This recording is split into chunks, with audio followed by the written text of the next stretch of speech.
Stormers versus Toulon in the Champions Cup round of 16. I never thought I'd ever say those words. Stormers versus Toulon in the Champions Cup. It feels so good to see these big teams playing against each other. And if you look at the teams they've both selected, they've gone for a very strong team. Toulon right now is struggling in their own competition, but the Stormers as well, they might be second on the table for the URC, but in the recent weeks and months, they've really not been playing at their best. So I think a very important game for both teams. I think it's going to be extremely tough to go to Toulon, a bit of a cauldron, and to try beat this team in front of a very passionate home crowd in France.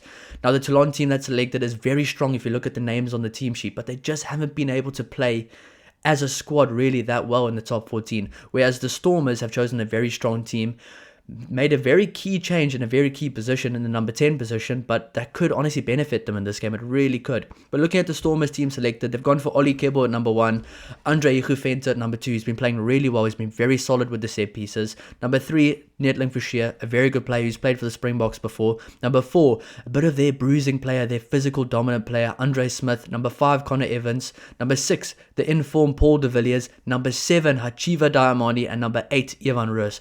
What a loose trio. I mean, Paul de Villiers is going to get called up for the Springboks, and he is looking like he could honestly start a few games this year against some big teams. Hachiva Diamani, one player I wish could get called up to the Springboks because he's been so good every single time he's ever played for the Stormers. He's electric, he's fast. By the way, for people that don't know, Hachiva Diamani was an 11-second 100-meter sprinter back in high school. What a player, what an athlete. He was such a good player in high school, and he's such a good player now. I cannot wait to see Hachiva Diamani starting in the number 7 jersey. And he did play in France for a little bit, so this could be a bit of not a revenge game, but it might be a bit more in it for him personally, so that's going to be really fun to see how he goes this game. Number 8, Ivan Roos, the guy looking like one of the best number 8s currently in the URC, probably is the best number 8 currently in the URC, playing really good rugby. And I've also seen a stat that yes, he makes quite a lot of mistakes, but it's because he's trying so much. He's almost involved in almost every single play for the Stormers, so it does make sense that sometimes those mistakes creep in, but he is all over the show. He's such a hard worker as well. Number 9, Kobus Reinach. It's good to see his name on the team sheet again. He's been injured for a little while. I think he fixed something in his wrist. I'm not too sure exactly what it was, but it's good to see him back on the team sheet next to Yuri Matia in the number 10 jersey. Sasha Ngomazulu is on the bench for this game, but I do think that's actually a good decision because Yuri Matia is one of those guys. He's a composed player, and I think for the kind of style that Stormers are going to try play this game, maybe get back into the pocket, challenge with the high ball. If you see who they've selected on the wings as well, it might make a bit more sense, but I just think Yuri Matia might be the right guy with his kicking accuracy as well if you want to build that scoreboard pressure to really get the Stormers on the front foot. Number 11, Leolin Zas, a very physical winger. He's going to look to try and be disruptive in the air, and every time this guy gets the ball, he's running through or over a few defenders every single time. Number 12, Dan Duplessis, and number 13, and captain Ruan Nel. A bit of an underrated centre combination there. I think these two are really key players to try and drive forward the standards in the backline for the Stormers. Both of them are not Springbok players, but they are probably two of the most important players in the Stormers team. Number 14, Damian Willemse in the number 14 jersey. Now, I did not get an opportunity to watch the game last week when he played in the number 14 jersey, but apparently it went decently, it went okay, but I do see what they're trying to do with him there. He's good under the high ball, he's a good playmaker, so he can work off his wing quite well, and he's a very good centre as well, so he can be physical, and he can just add a lot of that kind of running ability and playmaking ability in a position that's not really a position for playmaking, but the way the Stormers will use him will be a lot more different than the kind of stock standard wing in World Rugby, so that's going to be very interesting. Number 15, Warwick Galant. I saw something really funny about Warwick Galant. It was a picture, you know those pictures where you get the ball, like the picture of the player, then you get the 5 different balls in the picture and you have to decide where is the ball. Well, for Warwick Galant, one of the comments said, I don't think he knows where the ball is. And that's actually so accurate because Warwick Galant plays rugby in a way that I don't even think Warwick Galant knows what he's going to do next with ball in hand. He just does some special things. Yes, sometimes it might really not work out at all and it might backfire incredibly badly. But when Warwick Galant's at his best, he's one of the best fullbacks in the world. So he's the kind of guy that can be a game changer for the Stormers. He's been a game changer for them before. He's won a URC with them before. He is a bit of a Stormers legend right now, so it's really good to see him back in the team. And I just think people need to stop, when a player makes one bad mistake or a few bad mistakes, they need to stop kind of seeing that player for the entire career that way, because Warwick Galan can add a lot of good things, and I know a lot of people are a bit negative about him at number 15, but he can honestly do a lot of good things in the team. Looking at the bench, number 16, Dion Fourie, a very clutch player. I mean, a World Cup winner and such a good player for the Stormers right now. Number 17, one of the informed props in South African rugby right now, Ntutuku Mchunu, played 8th man in high school, a phenomenal athlete, a really good ball carrier, had a really good kind of last spell of games, the last 3 games, looking really good and comfortable, and I think he's going to show that again against Toulon. I mean, he's a really good player, he's a world-class player, and I think with this form he's in right now, could honestly maybe get a call up to the Springboks and play a few games this year. Number 18, Zachary Portland, the young prop, also played for the Springboks last year, a very good player, and I really do like that bench front row of Dion Fourie, Ntutuku Mchunu, and Zachary Portland. Looking at number 19, JD Schickerling, a guy looking to add a bit of power coming off the bench. He's a bit of a Stormers legend as well. Number 20, Marcel Tienison, a very underrated player in my opinion. When he comes onto the field, he's going to look to add that kind of hard work, that kind of unseen hard work, that nitty-gritty hard work that you need from some of your players in the team, in that key engine room. Number 21, Imad Khan. He's been a man of the match before in this tournament this year. He's a very good player. He is still young, but I am really enjoying his combination with Sasha Ngomazulu, which is why I think it's very good to have Sasha Ngomazulu on the bench. And a 5-3 split for the Stormers. I don't think the Stormers team is going to try bully the Toulon team. Yes, they've got some very physical forwards, but if you look at most of the forwards in the team, they've got some really athletic forwards. I mean, Andre Smith is athletic. Paul de Villiers is really quick. Hachiva Diamani is one of the quickest forwards in world rugby. Ivan Roos as well, a phenomenal athlete. And on the bench, you've got guys like JD Schickerling, Ntutuku Mchunu, Dion Fourie. This Stormers team can really run around the park for 80 minutes and can play some really expansive rugby. But also, if they need to, they can go back to the physical game and try kind of slow the opposition ball down and really get stuck in physically. So I do like the selection. And obviously number 23, Wandisile Simelane, a really good player, and I just want to see him get more opportunities, because every time he does get a good opportunity with ball in hand, he makes it count. He's always scoring tries when he needs to. He's always doing something good when he needs to. Yes, he's also kind of makes his fair share of mistakes, but Wandisile Simelane is a really good player with a very high ceiling, and I'm really glad that he's kind of stayed at the Stormers.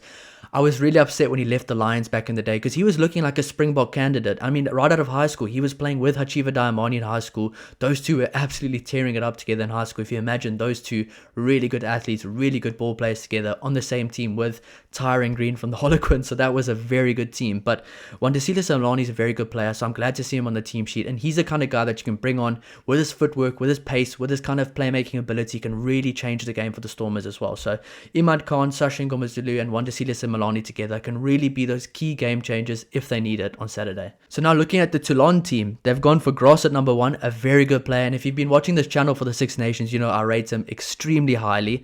Number 2, Bobigny. I don't know how to say that. If you are French, please help me out with that, as you did in the Six Nations. I would go a long way. Number 3, Carl Sinclair.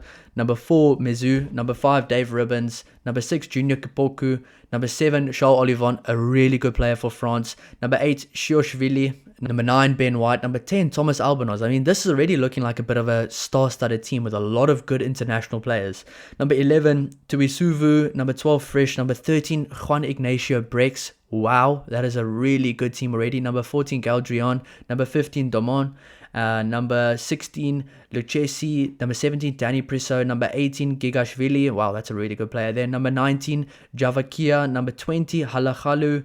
Number 21, Zach Mercer. Number 22, Ferte. And number 23, Ma'ananu. Seeing that name on the team sheet, Ma'ananu, just brings back so many memories, because he was part of that team I used to love watching that had Donnie Rousseau, Juan Smith, Bucky Spuita, Joe van Niekerk, Brian Abana, Drew Mitchell, Johnny Wilkinson, Matt Gitto, Ma'ananu.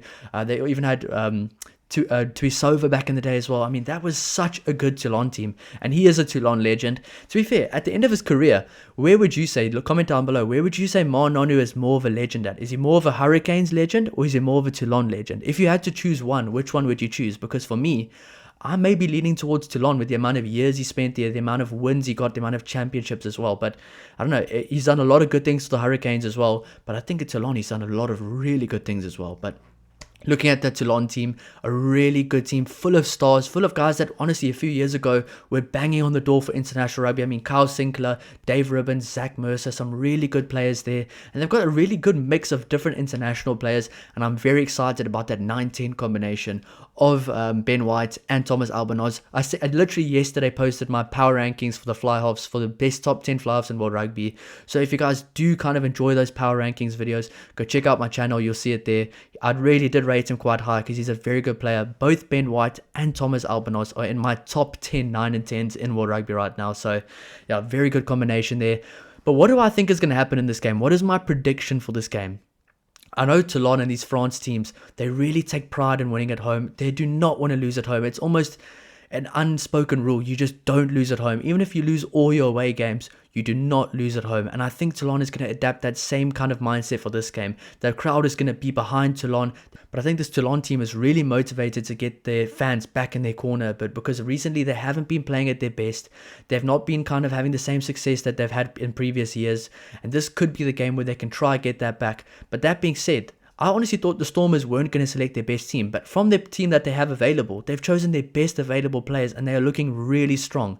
But that being said, the Stormers are struggling recently in the URC, and that was even at home when they play really comfortable rugby. Now I have seen something that they actually play better kind of style of rugby away from home because they're not trying to impress their fans. When they play at home, they play a completely different brand of rugby where they just score tries from all over the field from wherever they are and just throw the ball around and look a bit frantic and not composed, because they're trying to impress their Cape Town fans. So maybe it is a good thing for the Stormers that they are playing away, but I just don't see past this Toulon team being really good at home and really when it matters being good at home. So my prediction is I think Toulon might just win this game, but also the same for the Bulls in Glasgow. I think this game is going to go down to the 80th minute, and I would not be surprised if the Stormers win this game, but it's going to take a lot from every single player in the Stormers to really pitch up. And I think if the Stormers want to win this game, this has got to be the game where the kind of downturn they've had now, the kind of lack in form, where that all goes away and the things start to click for them as a team. So this game is either Stormers really click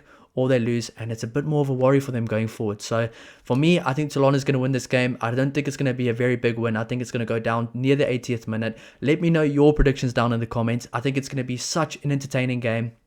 Bulls have their full strength team against Glasgow. Stormers have their full strength team against Toulon. The South African teams are definitely taking this tournament seriously, and I cannot wait for rugby this weekend. It's going to be absolutely awesome. As I said, let me know your predictions down below in the comment. It's going to be an absolutely epic week of rugby. I will be doing a match reaction right after the game, or just like a few minutes after the game. So if you do enjoy these videos, please don't forget to like and subscribe to stay tuned for some more. I'll see you in the next one. Cheers.